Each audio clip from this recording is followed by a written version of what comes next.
Hello guys, ये जो question आप स्क्रीन पर देख रहे हो हर शिफ्ट में पूछ रहा है मेंस्ट्रुएशन का, पर बच्चा इस क्वेश्चन को नहीं कर पा रहा। पर आपको एक सेकंड में कैसे सॉल्व करना है ये सिखाने वाला हूं। जब भी आपको मेंस्ट्रुएशन 3D से एक क्वेश्चन हर एक शिफ्ट में आ रहा है, कैसे करते हैं। सबसे पहले आप देखिए, जैसे आपका सबसे बेसिक सा क्वेश्चन पूछ लिया, रेडियस 7 है, एरिया ऑफ सर्कल पूछ लिया।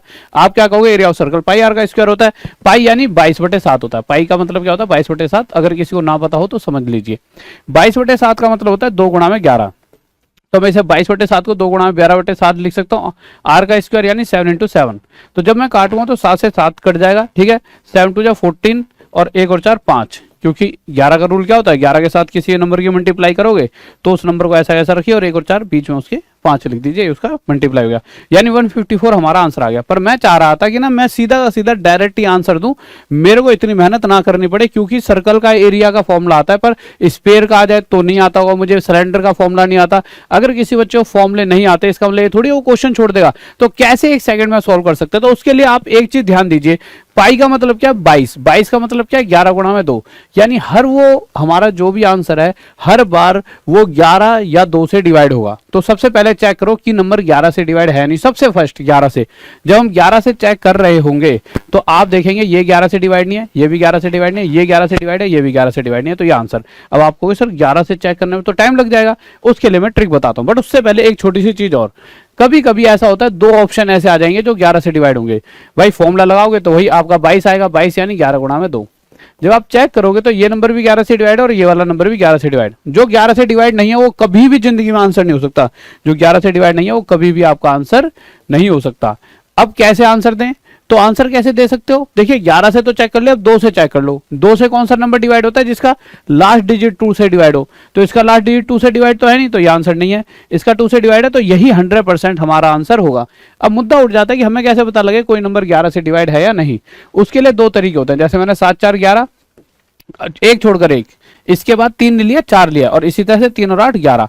अगर टोटल बराबर है, कहने का मतलब इनके बीच का अंतर 0 है, तो उस केस में ये नंबर 11 से डिवाइड है। जैसे कि अल्टरनेट डिजिट्स का टोटल 11, यहाँ भी 11। इसी तरह से इसको देखो तो 9 और 4 13 और इधर 8 5 13। अगर अल्टरनेट डिजिट्स का टोटल बराबर है यानी कि ये 11 से डिवाइड है। यहाँ देखूंगा तो मेरे भाई 8 और 9 17 और 3 और 3 6। 17 में से 6 गया मेरे भाई, कितना आ गया 11। तो अभी क्या था, या तो बराबर हो टोटल, ठीक है, ये गैप जो है बराबर हो, जो 11 11 टोटल बन रहा था, कहने का मतलब 0 अंतर आए, या अंतर 0 है, या फिर एक ऐसी वैल्यू गैप आए जो 11 के पहाड़े में आती हो। जैसे यहाँ पे 11 आ रहा है, अगर मैं इसकी बात करूँ 9 9 18, 18 और 7 25, ठीक है, 1 और 1 2 और 1 3, 25 में 3 गया 22, 22 भी 11 के पहाड़े में आता है, तो ये भी 11 से डिवाइड है और 11 से ये भी डिवाइड था। अब आप कोई भी क्वेश्चन कितने सेकंडों में कर सकते हो, देखिए ये भयंकर सा क्वेश्चन है, आप इसे देख के घबरा जाओगे, पर आप 1 सेकंड में खुद सॉल्व करके देखना, इसमें बहुत टाइम लगने वाला है। कम से कम आपके 2 से 3 मिनट जाएंगे और उसके बाद भी सही नहीं आएगा आंसर, गलत भी आ सकता है, कैलकुलेशन मिस्टेक हो सकती है। अब आप क्या करोगे, आप देखो 8 और 1 9, 3 और 0 3, बराबर नहीं है ना, तो छोड़ दो, ये आंसर हो ही नहीं सकता। 1 और 6 7, 8 और 3 11, ये भी आंसर नहीं हो सकता। 1 और 6 7, 3 और 0 3, ये भी आंसर नहीं हो सकता। अब आप जब इस पे आओगे तो 1 और 8 9 और 3 और 6 9, ये 100% आंसर है। इसके अल्टरनेट डिजिट्स का टोटल आपस में बराबर है। इस क्वेश्चन पर आ जाते हैं, यहां पर आए तो यहां हमने देखा मेरे भाई 1 और 8 9, 9 और 6 15, ये तो हो गया 15, और ये 2 और 3 5। अब 15 में से 5 जाएगा तो क्या आएगा 10, 11 तो नहीं आ रहा, और ये अपने दिमाग में 15 में से 5 या 10, इसका मतलब आंसर नहीं है। ऐसे नहीं यहाँ पे लिखते रहो बच्चों की तरह, जैसे मैं यहाँ पे करूं 9 और 1 10 और 6 16, 16 में से 3 और 2 5 घटा दो, 16 में से 5 गया 11। अगर गैप 11 आ गया तो ये आंसर है। चाहे किन्हें भी कर लेना, कहीं ऐसा हो 2 ऑप्शन पा जाए, पर इसका आंसर आपका यही मिल जाएगा। जैसे आगे चलते हैं, अभी वो भी ऑप्शन लूंगा जहां आपको 2 ऑप्शन ऐसे होंगे जो 11 से डिवाइड हो रहे हैं, 3 3 भी, जिससे आप उस समय क्या करना है ये पता लगा पाओ, ठीक है। जैसे 6 और 1 12, और ये 12 में से 1 गया 11, ये आंसर, ठीक है। आगे आए, जैसे 4 और 1 5, 5 में से 5 गया 0, ये आंसर, ठीक है। आगे आए, जैसे 4 और 1 5 और बीच में 5 है, ये हमारा आंसर, ठीक है। इसी तरह से यहां पर आए तो यहां पे देखा 3 और 1 4, 9 और 6 15, 15 में से ये जो 4 घटाएंगे कितना आ जाएगा 11, ये हमारा आंसर, ठीक है। इसी तरह से आप ये सारे क्वेश्चन अपने आप कर सकते हो। पर अब इस क्वेश्चन पर आ जाते हैं, यहाँ आपको बुद्धि लगानी होगी।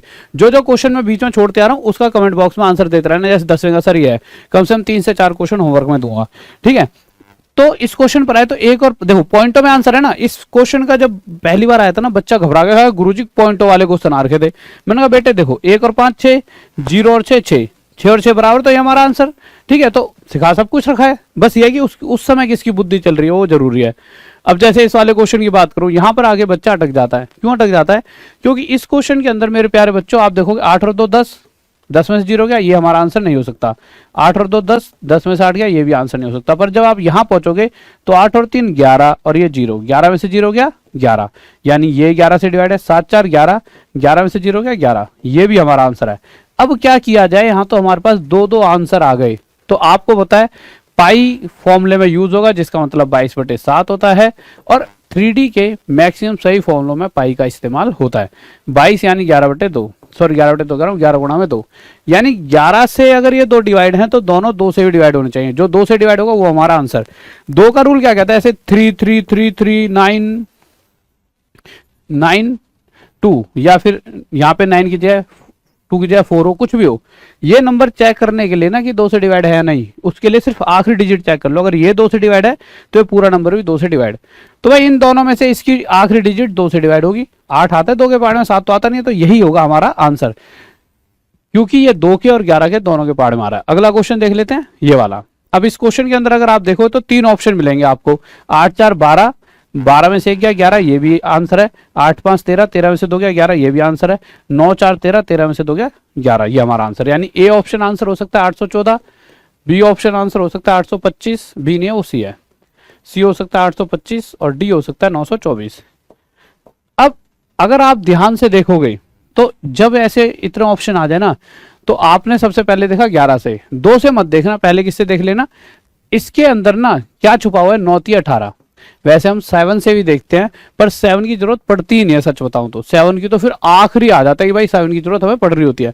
आप देखोगे तो 9, ये 9 दूनी 18, 3 3 या 9 2 जा 18, तो ये क्या हो गया मेरे भाई? 9 3 18। अब इस 18 में 3 आ रखा है, यानी कि हमारे आंसर पक्का पक्का 3 से भी डिवाइड होगा। और 3 का रूल क्या कहता है? कितनी बार समझा चुका है? 27 3 के पहाड़े में आता है, तो इनके अंकों का जो डिजिट्स का टोटल ऐसी वैल्यू बनेगी हमेशा जो 3 के पहाड़े में आएगी। तो इसी तरह से 8 और 4 12 और 1 13, 13 बन रहे हैं, 3 के पहाड़े में नहीं है, तो आंसर हो ही नहीं सकता। भाई कोई भी आंसर 3 की मल्टीप्लाई से मिलकर बना है तो उसमें वो 3 से डिवाइड भी होगा। 8 5 13 13, सॉरी 8 5 13 और 2 15, ये 3 से डिवाइड है। 9 4 13 और 2 15, ये भी 3 से डिवाइड है। अब इन तीनों में से, इन दोनों में से जो 2 से भी डिवाइड हो, क्योंकि पाई में तो 2 आता है, इन दोनों में से 2 से कौन सा डिवाइड है? ये वाला, तो ये हमारा आंसर 1 सेकंड में। इसी तरह से बहुत सारे ऐसे क्वेश्चंस हैं जैसा ये वाला, आप बहुत जल्दी अब इसका आंसर दे पाओगे। कैसे दोगे? 4 3 7, 5 4 9, बहुत टफ क्वेश्चन है पॉइंट वाला, ये आंसर नहीं हो सकता। 6 और 3 9 और 4 और 5 9, ये आंसर है। बस हो गया आंसर। तो गाइस ये सारे क्वेश्चन आपके लिए होमवर्क में है, सारे करके देखो। आपको लगा गुरुजी इतना तो जल्दी हम कभी आंसर नहीं दे पाया था आज तक जीवन में। साथ ही साथ रोज रात 9 बजे मुझसे मिलते रहे। फिजिक्स वाला वाली ऐप पर मेरा एक बैच चल रहा है सिर्फ 599 में, इसमें भी जुड़ सकते हैं। और उसके अलावा मैंने बता ही दिया, इस संडे को आपके लिए गजब सी मैराथन लेकर आ रहा हूँ, बहुत ही तगड़ी रहेगी, आपको बहुत मजा आएगा। तो संडे रात 9 बजे मिलना ना भूले, और डेली रात 9 बजे राहुल देसवाल जो कराते हैं चुटकियों में हल सवाल, उनके साथ मिलना ना भूले। तो गाइस लव यू सभी को, जय हिंद जय भारत। फिर मिलते हैं सेम टाइम सेम जगह अगले दिन रोज रात 9 बजे। Bye love you. और अभी एक शॉर्ट्स भी डाल रखी है, टॉप तक पे शॉर्ट्स डाल रखे, 300 क्वेश्चंस का डाटा है, जिसमें से हर बार क्वेश्चन पूरे पूरे फंसते हैं, वो जरूर देखा करो शॉर्ट्स। ओके ठीक है, बाय लव यू, जय हिंद जय भारत, बाय।